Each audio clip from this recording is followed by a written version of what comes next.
सिपाहियों के स्थानांतरण और उन्हें मिलने वाले वेतन भत्तों से संबंधित इस प्रश्न पर आपने प्रश्न करने का अवसर दिया, आपको आभार। महोदय, यह प्रश्न उन सिपाहियों के स्थानांतरण मिलने वाले वेतन भत्तों से जुड़ा हुआ है जिनकी कमर में एक बार बेल्ट बंध जाती है तो अब बेल्ट कब खुलेगी, कब विश्राम करेंगे, कब सोएंगे, कब भोजन मिलेगा, इसका कुछ भी अता पता नहीं होता। महोदय, उनके माता पिता के बारे में सरकार ने कभी चिंता नहीं करी। बहुत बार हम सब लोगों के साथ भी आपकी अनुज्ञा से आरक्षी मिले हुए हैं और उनके बूढ़े माँ बाप जिन्होंने पढ़ा लिखा करके उनको सिपाही बनाने में अपना योगदान दिया, अपनी खुशियों की भी तिलांजलि दी। उन्होंने सोचा था कि नौकरी करने के बाद मेरा बेटा बुढ़ापे की लाठी बनेगा, लेकिन आज के हालात ये हैं कि बूढ़े माँ बाप जो गंभीर बीमारी से ग्रसित हैं, सरकार ने उनके बेटों का स्थानांतरण सहारनपुर का सिपाही बलिया में पोस्ट है, इस तरीके से 600-700 किलोमीटर के दूर ऐसा लगता है कि नौकरी नहीं हो तड़ी पार कर दिए गए हैं। माननीय, इसलिए मैंने यह प्रश्न लगाया। 2019 माननीय मुख्यमंत्री जी बैठे हैं, आपके संज्ञान में देना चाहता हूं कि 2019 बैच के सिपाही 500 किलोमीटर से कम उनकी पोस्टिंग नहीं है, दूर दूर पड़े हुए हैं, लिहाजा उनके परिवार को प्रताड़ना मिलती है।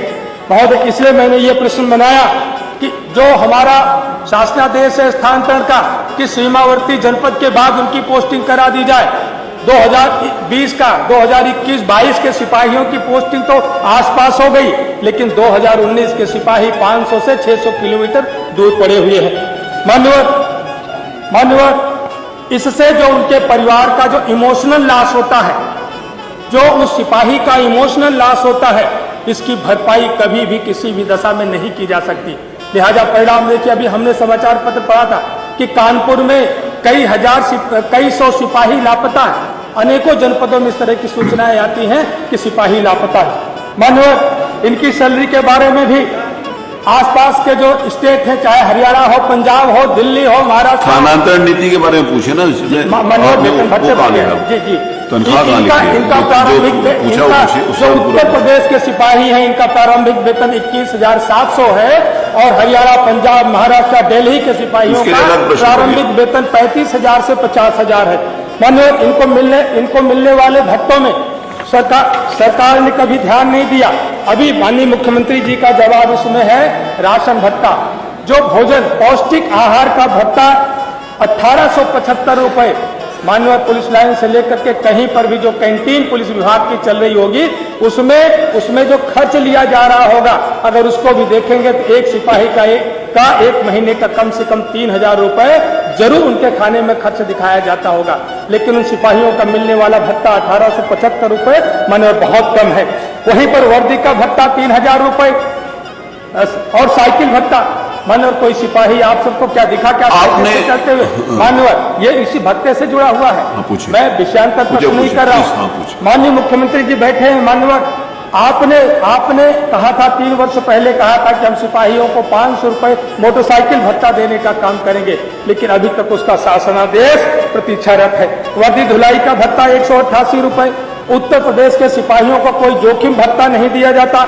HRA 1200 रुपए और यही आसपास के स्टेट में देखेंगे तो HRA 24% दिया जाता है। मान्यवर, इनको छुट्टी के नाम पर शून्य है।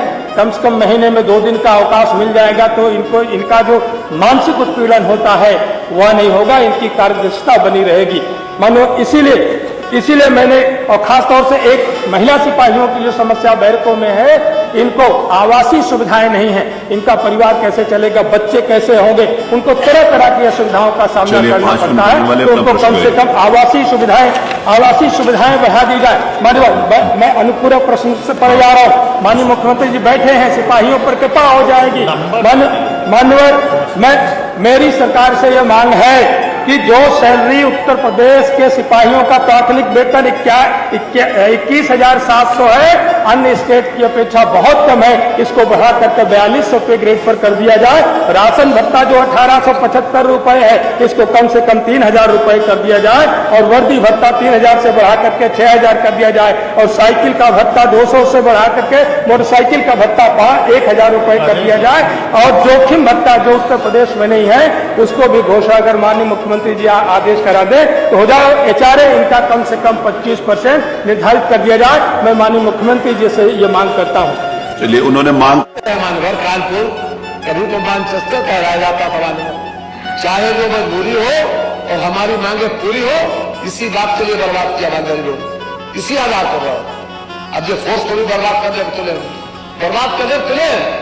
जितना इस सरकार ने पुलिस प्रशासन और बाकी लोगों को खासतौर से नौकरी उनका कायमी प्रमोशन देने का काम किया, आज तक किसी सरकार ने नहीं किया।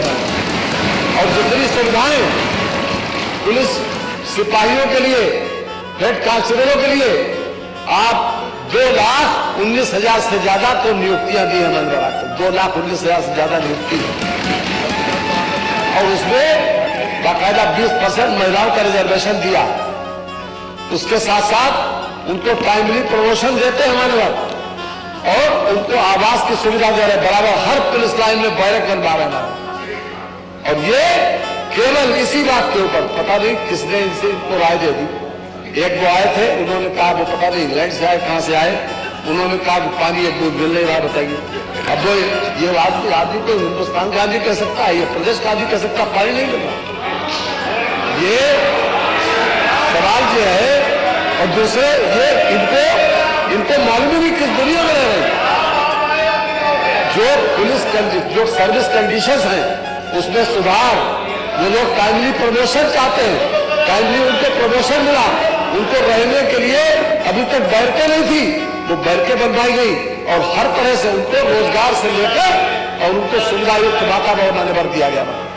और इनको जो है ये पता नहीं किसने इनको सलाह दे दी कि तुम ये ले आओगे। मनवर हर तरह से ये सरकार पूरी तरीके से सचेत है और फोर्स के लोगों को मेरा आपके माध्यम से कहना भी है हमारे पूरे सदन से कि फोर्स के लोगों को कम से कम बर्बाद करने से छोड़ दे।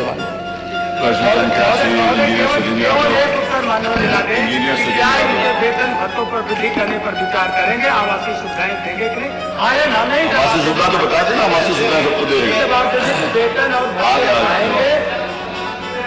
इंजीनियर सचिन यादव, और जो आपने पूछा कि इनको किसने सलाह दी, स्वयं इतने योग्य हैं कि ऐसी बातें सोचते हैं। आदरणीय अध्यक्ष जी,